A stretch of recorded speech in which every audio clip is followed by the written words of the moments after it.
Captain Jake Morrison stood on the bridge of the UES Liberty, staring at the distress signal on his screen.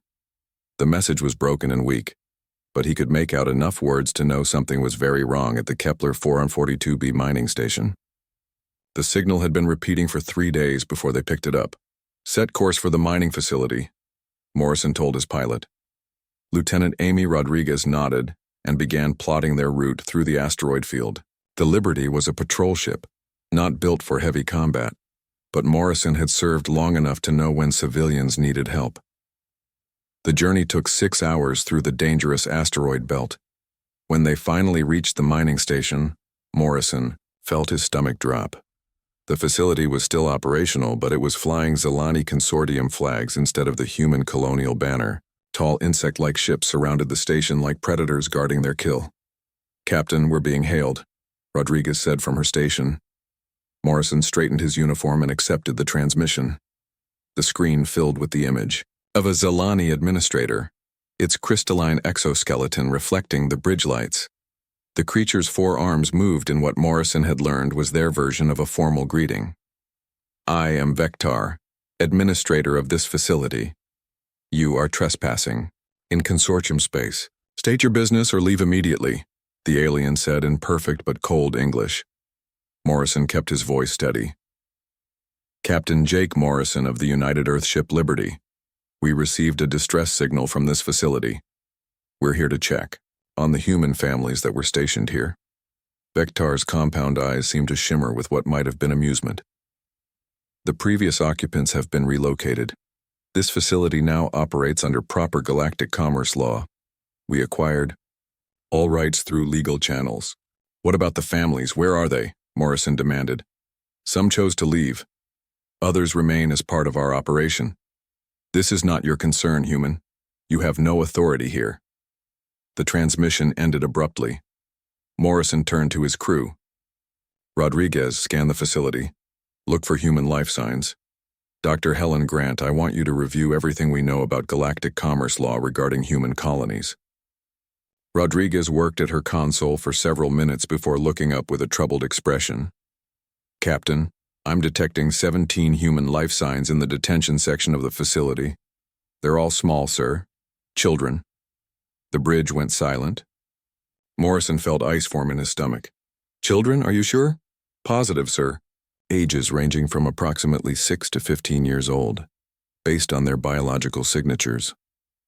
Morrison's hands clenched into fists. In his 20 years of service, he had seen many horrible things, but the thought of alien creatures holding human children made his blood boil. "Open a channel to Vectar, now." The Zilani administrator appeared on screen again, this time looking slightly annoyed. "What do you want now, human?" "You have human children in your detention center. Release them immediately," Morrison said, his voice deadly calm. Vectar's head tilted in what Morrison recognized as confusion. "The juvenile specimens are property assets tied to this operation. They are being held according to standard procedure. Their genetic material and potential economic value make them useful for future negotiations." Genetic material? Economic? Value? Morrison could barely control his rage.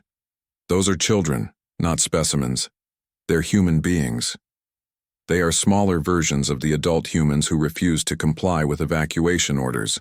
We maintain them in proper containment until their status can be resolved through legal channels. This is standard business practice," Vectar explained, genuinely puzzled by Morrison's reaction. Dr. Grant stepped forward. "Captain, may I speak to the administrator?" Morrison nodded, stepping aside. "Administrator Vectar, I am Dr. Helen Grant, xenobiologist. I need you to understand something very important about human culture. Children are not just smaller humans. They are a protected class in our society. Harming or confining human children is considered the worst possible crime. Among our people," Vectar's antennae twitched. "Your emotional attachment to non-productive individuals is inefficient. These juveniles consume resources without contributing to economic output. In Zilani society, offspring are immediately self-sufficient upon hatching. Your species' obsession with nurturing is primitive. You don't understand," Dr. Grant continued. Humans evolved as pack animals. Our entire social structure is built around protecting our young. When you cage human children, you're not just committing a crime against those individuals, you're declaring war on our entire species. Ridiculous, Vectar dismissed. This is a simple property matter. The Galactic Trade Commission has already approved our acquisition. Your threats are meaningless.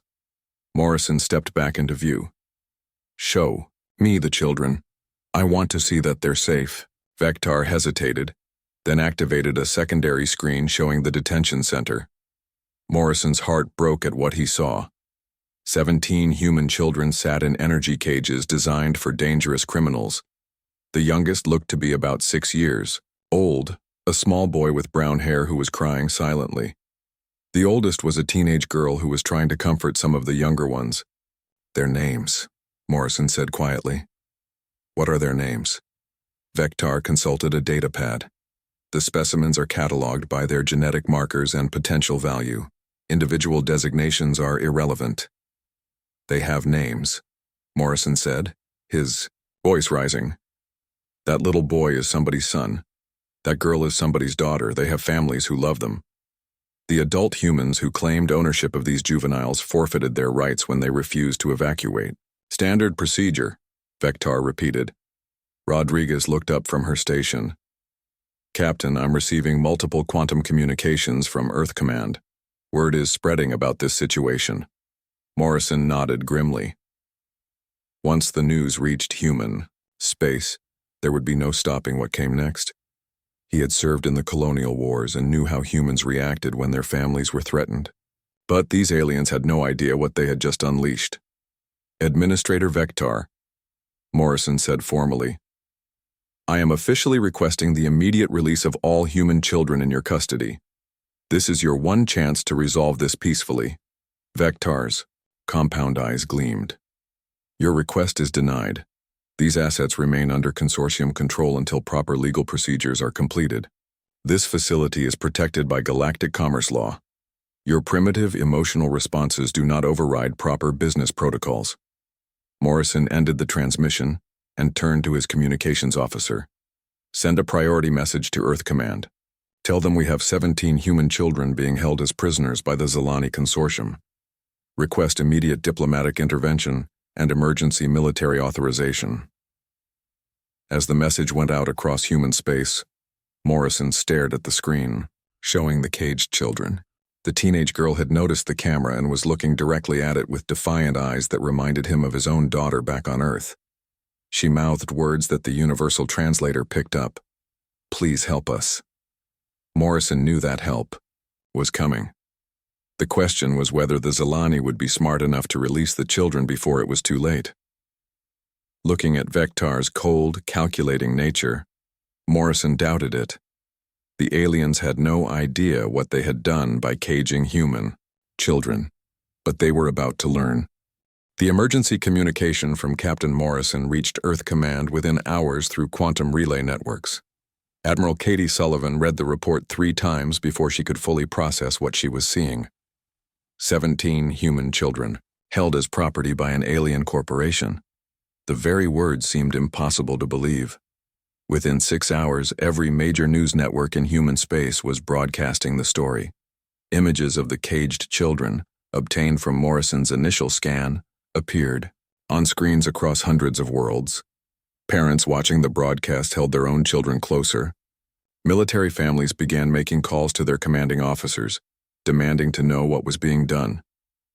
On the colony world of New Geneva, construction worker Bill Martinez saw the news during his lunch break. The image of 8-year-old Ben Cooper crying in his energy cage made Martinez think of his own son. He walked off his job site and drove straight to the local military recruitment office. By evening, recruitment centers across human space were overwhelmed with volunteers. Captain Morrison attempted to work through diplomatic channels, contacting the Galactic Trade Commission headquarters on Centauri Prime. The response came back 2 days later in the form of a formal legal document stating that the Zilani Consortium had filed all proper paperwork and their actions were within galactic law. Dr. Grant requested permission to speak directly with the Zilani High Council. She prepared a detailed presentation about human child development, family structures, and social bonds. The council granted her a brief audience via quantum communication.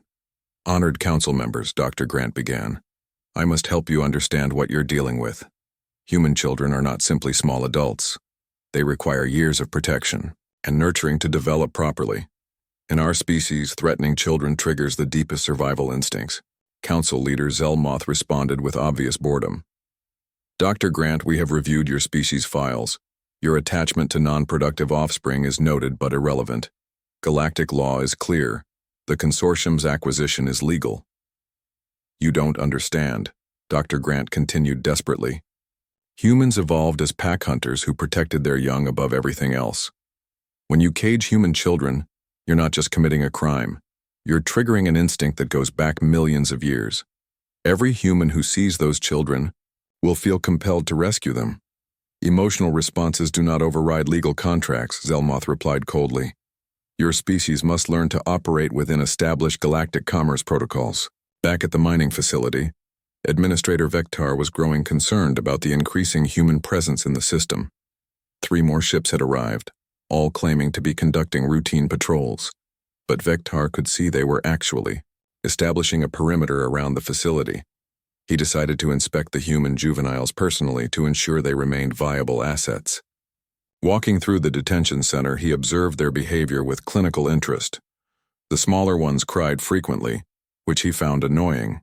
The older female, Lisa Chen, had taken on some kind of leadership role among them. You, Vectar said, stopping in front of Lisa's cage. Explain your species' excessive emotional response to this situation. Lisa looked up at him with eyes full of hate. You took us away from our families. Our parents love us. Every human in the galaxy will want to help us when they find out what you did. Love is inefficient, Vectar stated. Your parents were given proper notice to evacuate. They chose to resist legal acquisition procedures. Their emotional attachment to you is their weakness, not ours. You're wrong, Lisa said quietly. Love isn't weakness. It's what makes us strong. And when people who love us find out you put us in cages, they're going to come for us. All of them. Vectar dismissed her words as juvenile fantasy, but he was beginning to receive troubling reports from across the galaxy. The Altarian Republic, humanity's closest allies, had formally lodged a protest with the Galactic Trade Commission. Several other species were asking questions about the situation. Most concerning, Zelani trading posts in human space were reporting increased security concerns. On Earth, President Maria Santos called an emergency session of the Colonial Council. Representatives from 47 human worlds gathered in the capital to discuss the crisis. The session was broadcast live across human space. My fellow humans, President Santos began, we face a situation that strikes at the heart of who we are as a species. 17 of our children have been taken from their families and caged like animals by alien corporations who see them as property. This cannot stand. The response was immediate and overwhelming. Colonial militias began mobilizing their fleets. Corporate security forces offered their services for free. Even civilian cargo haulers started loading supplies and weapons donated by ordinary citizens who wanted to help. Captain Morrison continued his vigil outside the mining facility, now joined by ships from 4 different human organizations. He received daily updates from Earth Command about the growing response throughout human space. Admiral Sullivan herself was en route with the 5th Fleet, but it would take them another week to reach the system. Dr. Grant made one final attempt to reason with Vectar. Administrator, I'm begging you to reconsider. Every hour you keep those children imprisoned, more humans are joining the response fleet. This started as a simple rescue mission, but it's becoming something much larger. Your threats do not concern me, Vectar replied. This facility is protected by galactic law and consortium security forces. Your emotional species may send all the ships you want, but you cannot override legal acquisition procedures. This isn't about law anymore, Dr. Grant said sadly. This is about 17 children who want to go home to their parents. Do you have any idea what humans will do to get their children back? I assume they will file proper legal appeals through appropriate channels. Vectar said with what might have been alien amusement. Dr. Grant closed the communication and turned to Captain Morrison. Captain, he doesn't understand. None of them do. They think this is about property rights and legal procedures. They have no concept of what they've triggered. Morrison nodded grimly. I've been getting reports from across human space. Military recruitment is up 300%. Colony defense forces are stripping their home defenses to send ships here. Even civilian vessels are heading this way loaded with volunteers and weapons. The Zilani think galactic law will protect them, Dr. Grant said, but they don't realize that humans don't care about galactic law when their children are threatened. We care about bringing our kids home safe. In the detention center, little Ben Cooper had stopped crying and started talking to Lisa Chen about his parents. My daddy builds the big mining machines, he told her. He's really strong. He'll come get us. Lisa held the younger boy's hand through the energy barrier between their cages. Everyone's daddy and mommy are coming, Ben. And when they get here, these bug people are going to be very sorry they took us. Across the galaxy, the largest military mobilization in human history was beginning.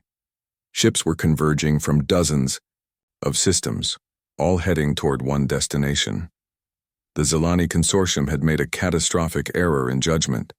They had caged human children and dismissed the response as primitive emotion. They were about to learn the difference between primitive emotion and species survival instinct, and the lesson was going to cost them everything they had built in this system. Admiral Katie Sullivan stood in the war room aboard her flagship, the UES Defiant, studying the holographic display of the Kepler system. Red dots marked Zilani positions while blue dots showed the growing human fleet. What had started as a simple rescue mission was becoming the largest military operation since the colonial wars. Admiral, we now have confirmed vessels from 23 different human organizations en route to Kepler 44E2b, reported Commander Alex Turner, Sullivan's tactical officer. Military, corporate security, colonial militia, and even some civilian volunteers. Sullivan rubbed her temples. How many ships total? Over 200 confirmed, with more arriving daily. The Martian Defense Force sent their entire mobile fleet.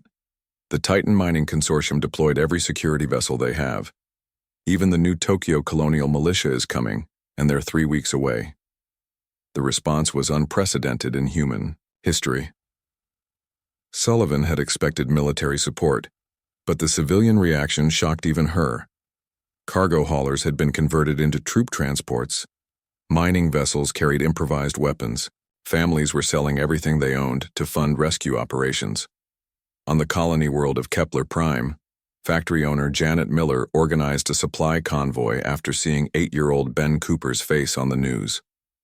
That could be my grandson, she told her workers. We're going to help bring those babies home. Her entire workforce volunteered to help load supplies onto commandeered transport ships. The story had reached beyond human space as well. The Altarian Republic officially recalled their ambassador to the Zilani homeworld.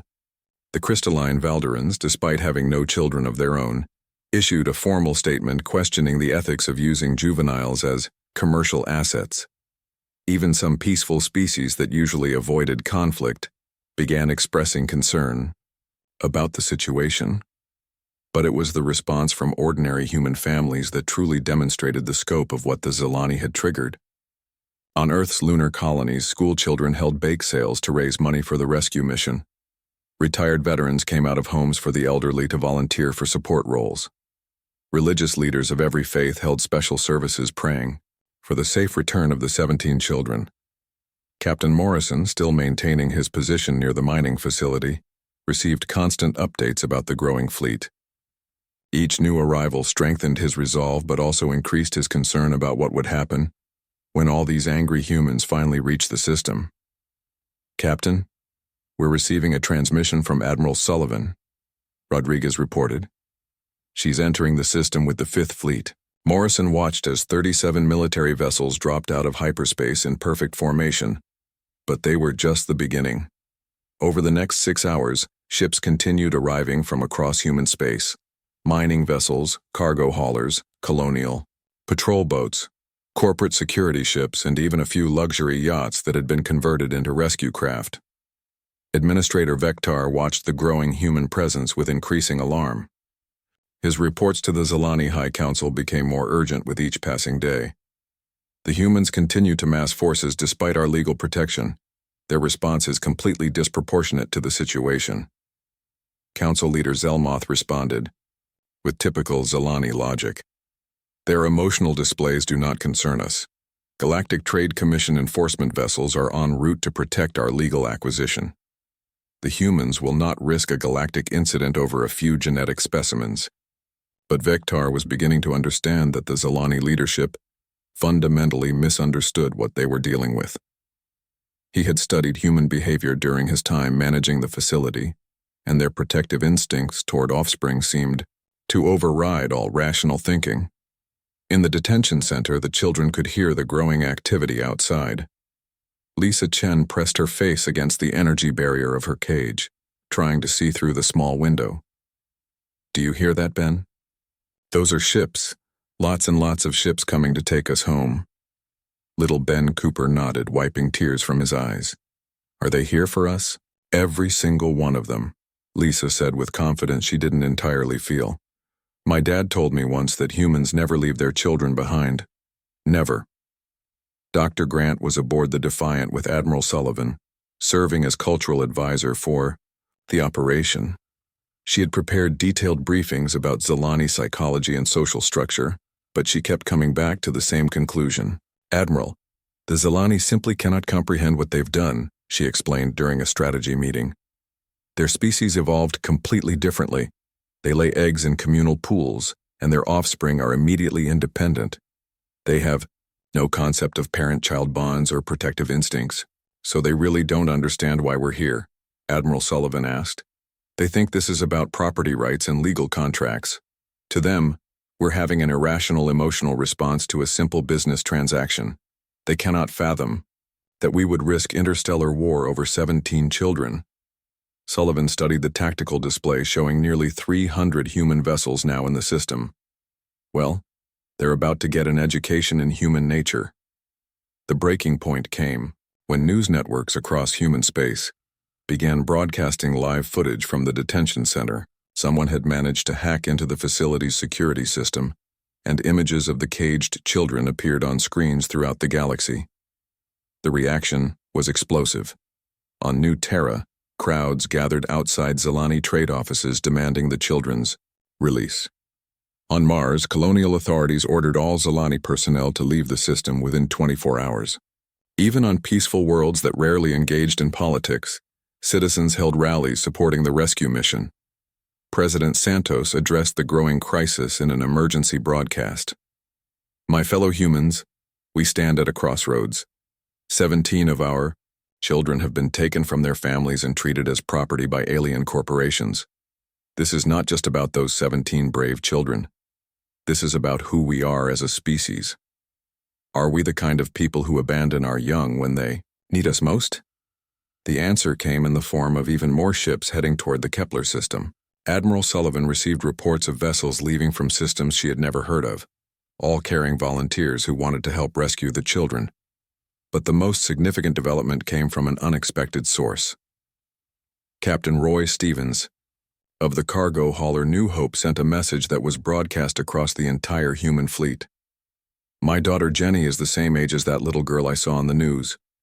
I'm not military, but I have a ship and I'm not afraid to use it. These alien bugs think they can cage our children like animals. They're about to learn what happens when you mess with human families." The message resonated throughout the fleet. This wasn't just about military duty or political principles. This was personal for every human who had ever loved a child. Vectar made one final attempt to resolve the situation through legal channels. He contacted the Galactic Trade Commission, requesting immediate enforcement protection. The human response has become completely irrational. They are threatening legal commercial operations over a simple asset acquisition. The response from the Commission was coldly bureaucratic. Enforcement vessels will arrive within 10 standard days. Maintain current operations until legal review is complete. But Vectar was beginning to realize that 10 days might be too long. The human fleet was growing larger every hour, and their communications were becoming increasingly hostile. These weren't the calculated threats of professional military forces. These were the promises of parents who would do anything to save their children. As Admiral Sullivan prepared to give the Zilani their final ultimatum, she looked at the massive fleet that had assembled around her flagship. Ships from dozens of worlds, carrying people from every walk of life, all united by a single purpose. The Zilani had made the mistake of threatening human children. Now they were about to face the consequences of that decision. Admiral Sullivan stood on the bridge of the Defiant, watching the tactical display as the final ships arrived in the Kepler system. 317 vessels now surrounded the mining facility, representing the largest human military deployment since the War for Independence. Ships from 47 different worlds floated in space together, all focused on one goal: bringing 17 children home. The diversity of the fleet was remarkable. Sleek military destroyers hung alongside converted cargo haulers. Corporate security vessels shared space with colonial militia patrol boats. Even luxury yachts that had been hastily fitted with weapons joined the formation. But despite their different origins, every ship carried the same message painted on their hulls: bring them home. Admiral, we're receiving another transmission from the Galactic Trade Commission, reported Communications Officer Lisa Burke. They're demanding we withdraw immediately or face enforcement action. Sullivan didn't take her eyes off the tactical display. Tell the Commission that we're here to collect human citizens who are being illegally detained. Nothing more, nothing less. They're also transmitting copies of the Zilani acquisition documents, claiming everything was done according to galactic law. I don't care about galactic law when human children are being held in cages, Sullivan replied coldly. Open a channel to Administrator Vectar. The insectoid alien appeared on the main screen, his crystalline exoskeleton reflecting the bridge lights. But for the first time since this crisis began, Vectar looked genuinely nervous. Even through the differences in species biology, Sullivan could see fear in his compound eyes. Administrator Vectar, I am Admiral Katie Sullivan of the United Earth Defense Force. You are holding 17 human children against their will. I am giving you one final opportunity to release them peacefully. Vectar's antennae twitched rapidly. Admiral, this facility operates under proper galactic commerce protocols. The juvenile specimens are classified as property assets tied to this mining operation. Your military presence violates multiple interstellar treaties. Those juvenile specimens are human children with names and families who love them, Sullivan said, her voice deadly calm. You have exactly 1 hour to transfer them to our custody. After that, we will come and take them. You cannot threaten a legal commercial operation. Galactic Trade Commission enforcement vessels are en route to protect our rights under established law. Sullivan leaned forward. Administrator, let me make something very clear. I have over 300 ships crewed by very angry humans who have traveled across the galaxy to rescue those children. Do you really think galactic law is going to protect you from parents who want their kids back? Your emotional response is irrational and primitive. This is a simple property dispute that should be resolved through proper legal channels. Dr. Grant stepped into view beside the Admiral. Vectar, this is Dr. Helen Grant. We've spoken before. I tried to explain human protective instincts to you, but you didn't listen. Now you're facing the consequences of that decision. The consequences? Vectar repeated. Every human in this fleet has looked at those caged children and seen their own sons and daughters. You're not dealing with a military operation anymore. You're dealing with 300 ships full of parents who will do absolutely anything to save those kids. On the mining facility, the children could hear the increased activity and communication traffic. Lisa Chen had been watching through the small window in their detention area, and she could see lights from the human ships in the distance. Ben, look, she whispered to the little boy in the cage next to hers. Those are our people out there. They came for us, just like I said they would. Ben Cooper pressed his face against the energy barrier, trying to see the ships. Are my mommy and daddy out there? I don't know if they're on those exact ships, Lisa said gently, but they sent those ships for us. Every single person out there wants to take us home. The hour deadline passed with no response from Vectar. Admiral Sullivan had expected this. The Zilani administrator was trapped between human demands and the orders from his own leadership to maintain control of what they considered valuable assets. "All ships, this is Admiral Sullivan," she broadcast across the fleet. "Operation Homecoming is now active. Captain Morrison, you have the honor of leading the rescue team. All other vessels prepare for combat operations." Captain Morrison felt a surge of pride as he selected his boarding team from volunteers across the fleet. Marines, security specialists, and even some civilian volunteers who had special skills all requested to join the mission. The final team included representatives from 12 different ships and 7 different worlds. "Remember, our only objective is the children," Morrison told his team as they prepared to launch. "Everything else is secondary. We go in fast, we get them out safe, and we bring them home." The assault began with surgical precision. Human ships moved to disable the facility's defensive systems, while Morrison's rescue team approached in stealth shuttles. The Zilani security forces designed to deal with mining disputes and labor unrest were completely overwhelmed by professional military units. Morrison's team breached the detention center within minutes. The sight of the 17 children in energy cages filled every human present with rage. But they maintained discipline. The rescue was swift and efficient. "Lisa Chen?" Morrison asked the teenage girl as his team began shutting down the containment fields. "That's me," Lisa replied, trying to hide her relief at finally seeing human faces. "Your father sent me to bring you home. All of you." As the children were freed from their cages, Morrison could see the psychological damage that weeks of imprisonment had caused. Little Ben Cooper wouldn't let go of Lisa's hand. Several of the younger children were too frightened to speak, but they were alive, and they were finally safe. "This is Morrison to Admiral Sullivan. Package secured. All 17 children are safe and unharmed." The cheer that went up across the human fleet could probably be heard on nearby planets.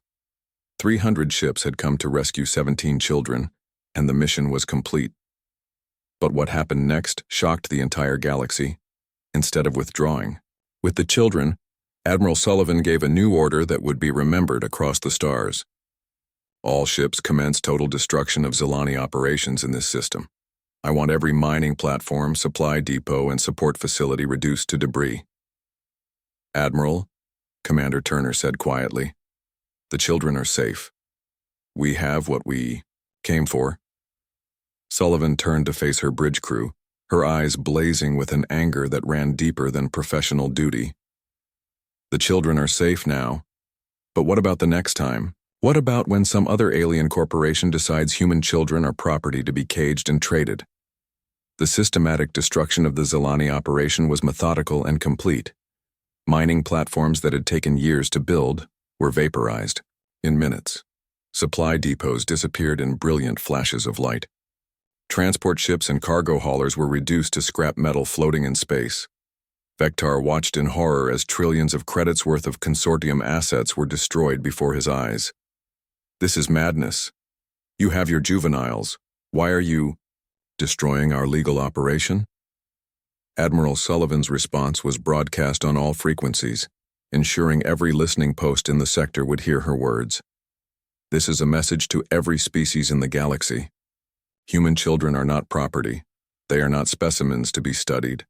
They are not bargaining chips to be used in negotiations. Touch them, cage them, harm them in any way, and we will find you.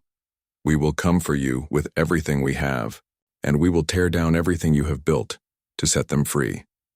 The destruction continued for 6 hours until nothing remained of the Zilani presence in the system, except empty space and floating debris. The mining facility itself was completely destroyed, along with every piece of equipment the consortium had brought to the asteroid belt. When it was over, the human fleet began its journey home.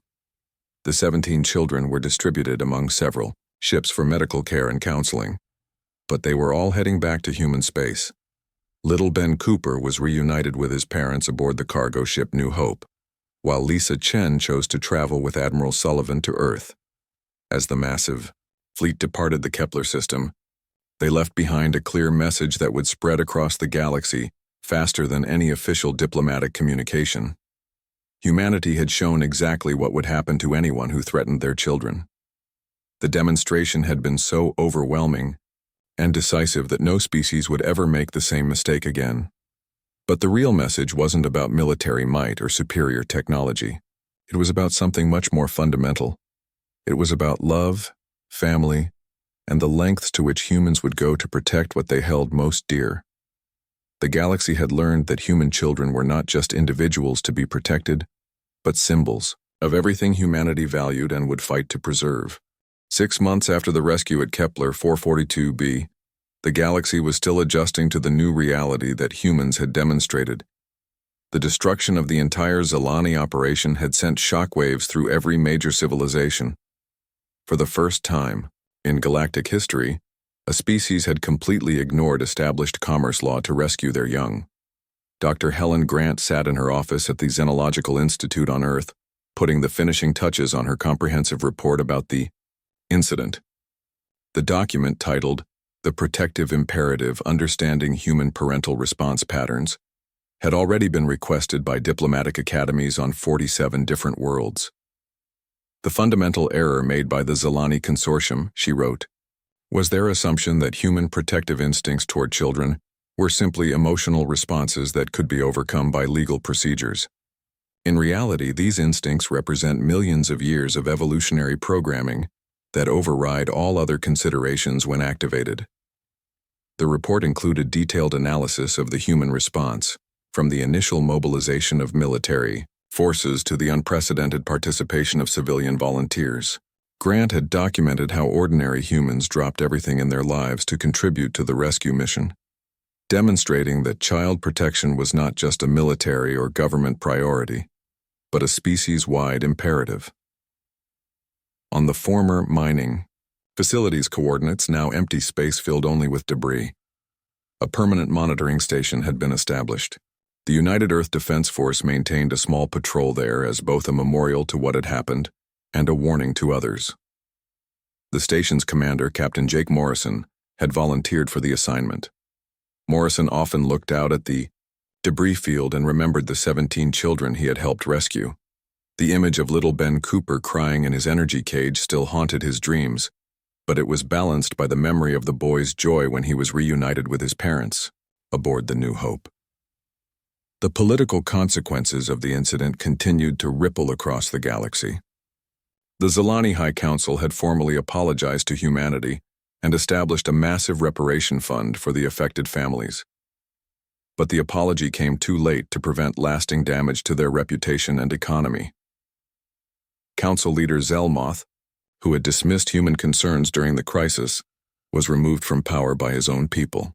The Zilani had learned that underestimating human protective instincts was not just morally wrong, but economically disastrous. Every major corporation in their society had to revise their policies regarding interaction with human families. The Galactic Trade Commission faced its own reckoning. The bureaucratic organization that had approved the Zilani acquisition found itself under intense scrutiny from multiple species. Even aliens who had no children of their own began questioning the ethics of using juveniles as commercial assets. Commissioner Falthek of the Altarian Republic proposed sweeping reforms to galactic commerce law. The human response to this incident has forced us to confront uncomfortable questions about our own moral standards, he announced during a session broadcast across the galaxy. Perhaps we have become so focused on legal procedures that we forgot about basic decency, but the most significant changes were happening in how other species viewed humanity itself. The overwhelming response to rescue 17 children had demonstrated something about human nature that most aliens had never understood. The synthetic intelligence collective known as the Minds issued a rare public statement. Previous calculations suggested humans would prioritize economic and political considerations over emotional responses. The Kepler incident has required complete revision of our behavioral models for this species. Human protective instincts toward offspring represent a force more powerful than any we previously documented. Even species that had no concept of family bonds began studying human culture with new interest. The crystalline Valdorans, who reproduced through technological processes, sent a delegation to Earth specifically to understand parent-child relationships. We wish to comprehend this connection that motivated 300 ships to travel across space for 17 individuals, explained Valdoran scientist Kretal. This behavior pattern suggests humans possess motivational forces that transcend individual self-interest. The 17 rescued children had become symbols of something larger than themselves. Little Ben Cooper, now 9 years old, had recovered well from his ordeal with extensive counseling and the support of his family. He often spoke at school about his experience, telling other children about the nice lady soldier who came to rescue him. Admiral Sullivan came with lots and lots of ships to take us home, Ben would tell his classmates. She said nobody is allowed to put human kids in cages ever again. Lisa Chen, now 15, had decided to pursue a career in diplomacy. The experience of being caged by aliens who didn't understand human nature had given her a unique perspective. On interspecies relations, "I want to make sure this never happens to other kids," she told her guidance counselor when selecting her advanced studies. "I want to help aliens understand why what they did was so wrong." Admiral Sullivan had been promoted to Fleet Admiral and tasked with establishing new protocols for protecting human civilians in alien space. Her first directive created safe harbor zones around all human colonies, with rapid response teams specifically designed to protect families. The Kepler incident taught us that we can never assume other species understand the importance of our children, Sullivan explained to the Colonial Defense Council. We need to be proactive in establishing clear boundaries and consequences. 9. New protocols required all human colonies to maintain emergency communication systems directly linked to military command. Any threat to children would trigger automatic response procedures that bypassed normal diplomatic channels. But perhaps the most important change was in how humans themselves viewed their place in the galaxy. The successful rescue mission had demonstrated that their values were not just personal beliefs but principles worth fighting for on an interstellar scale. President Maria Santos addressed this shift in a speech commemorating the first anniversary of the rescue. The children of Kepler 442b taught us something vital about ourselves. When our most fundamental values are threatened, we don't just defend them with words or legal documents. We defend them with everything we have, regardless of the cost. The phrase "Remember Kepler 442b" had become common in diplomatic circles throughout the galaxy. Alien negotiators would use it as a reminder when dealing with any issues involving human families. Trade agreements now included specific protections for human children. Military alliances acknowledged human protective instincts as a strategic factor.